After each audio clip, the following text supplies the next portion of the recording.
In the grand cosmic game between heaven and hell, mistakes are rare, but when they happen, they're catastrophic. This is the story of Alex, the boy who hell accidentally trained, and the celestial warrior sent to stop him. It all started with a clerical error, a misplaced soul, a crossed wire in the ethereal bureaucracy. Alex wasn't supposed to go to hell. He was a good kid, kind, maybe a little mischievous, but his soul was destined for the pearly gates. Instead, upon his untimely death, he found himself standing before the smoldering plains of the underworld. The demons, assuming he was a new recruit for some diabolical legion, didn't question it. They just got to work. For what felt like millennia, Alex was forged in infernal fire. He learned the forbidden arts from archdens, mastered the language of shadows, and was taught how to command hellfire with a mere thought. He sparred with fallen angels and outwitted dukes of deception. Hell, in its infinite arrogance, believed it was crafting its ultimate soldier. They broke him down and rebuilt him, not with malice, but with the brutal efficiency of a military machine. They taught him everything they knew about power, control, and warfare. Alex didn't just survive. He excelled. He became stronger, faster,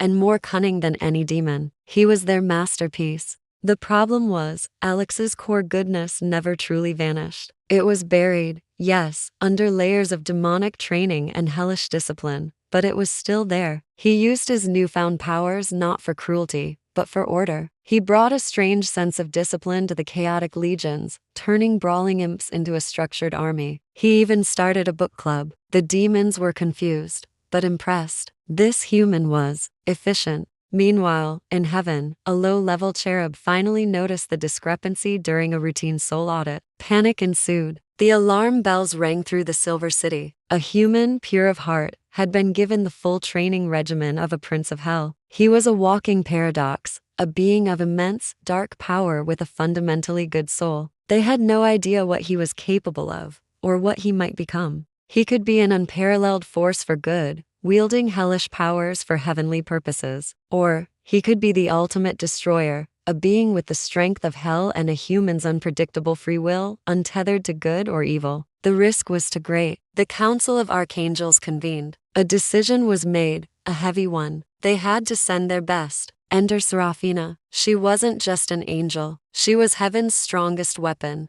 Her wings weren't made of feathers, but of pure, condensed starlight. Her sword could slice through realities. She was the one they called when a rogue deity threatened to unravel a galaxy, the one who faced down cosmic horrors in the void between worlds. Her last assignment was wrestling a black hole into submission. To her, this was supposed to be a simple retrieval mission. Go down to hell, find the human, and bring him back for re-education. Seraphina descended, a comet of golden light streaking through the sulphurous skies of hell. The demons cowered as she landed. They had seen her kind before, but never one that radiated such overwhelming power. She expected to find a corrupted, monstrous soul. She expected a fight. She found Alex in the middle of a strategic briefing, using a lava flow to illustrate flanking maneuvers to a battalion of confused-looking horned beasts. He looked up, his eyes glowing with a faint hellfire, and saw the radiant being before him. He wasn't afraid. He was curious. You must be from upstairs, Alex said, his voice calm, echoing with a power that made the very ground tremble. Took you long enough. Did you get my complaint about the plumbing? Seraphina was taken aback. This wasn't the ravenous monster she'd been briefed on.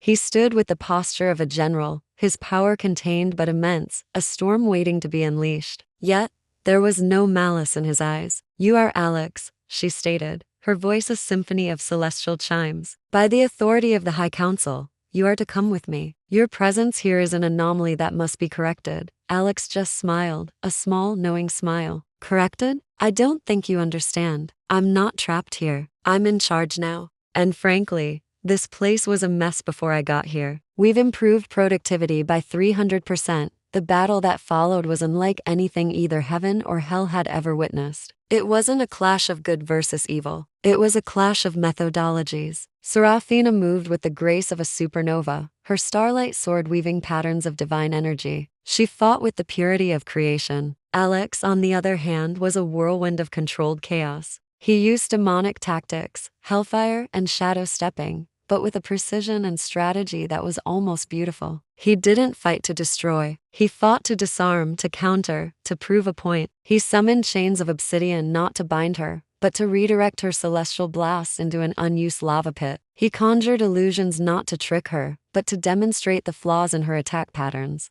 For every ounce of pure heavenly power she unleashed, he met it with a calculated, diabolical technique used in a way no demon ever would have conceived. Serafina realized with dawning horror that she wasn't just fighting a human trained by hell. She was fighting a master strategist who wielded the abyss as a surgical tool. The more they fought, the more she understood. He wasn't corrupted. He was optimized. Hell had given him its power, but his human soul, his inherent goodness, dictated how he used it. He was a power shift the universe had never seen. Exhausted, their powers spent, they stood facing each other in the ruins of a demonic fortress. Why? Serafina asked, her light slightly dimmed. Why stay here? Because down here, I can make a difference, Alex replied, gesturing to the now orderly legions who watched with a mixture of fear and respect. Up there, I'd be one of billions of good souls. Down here, I'm their only hope for something better than eternal, pointless chaos. I'm not the monster you think I am. I'm the management.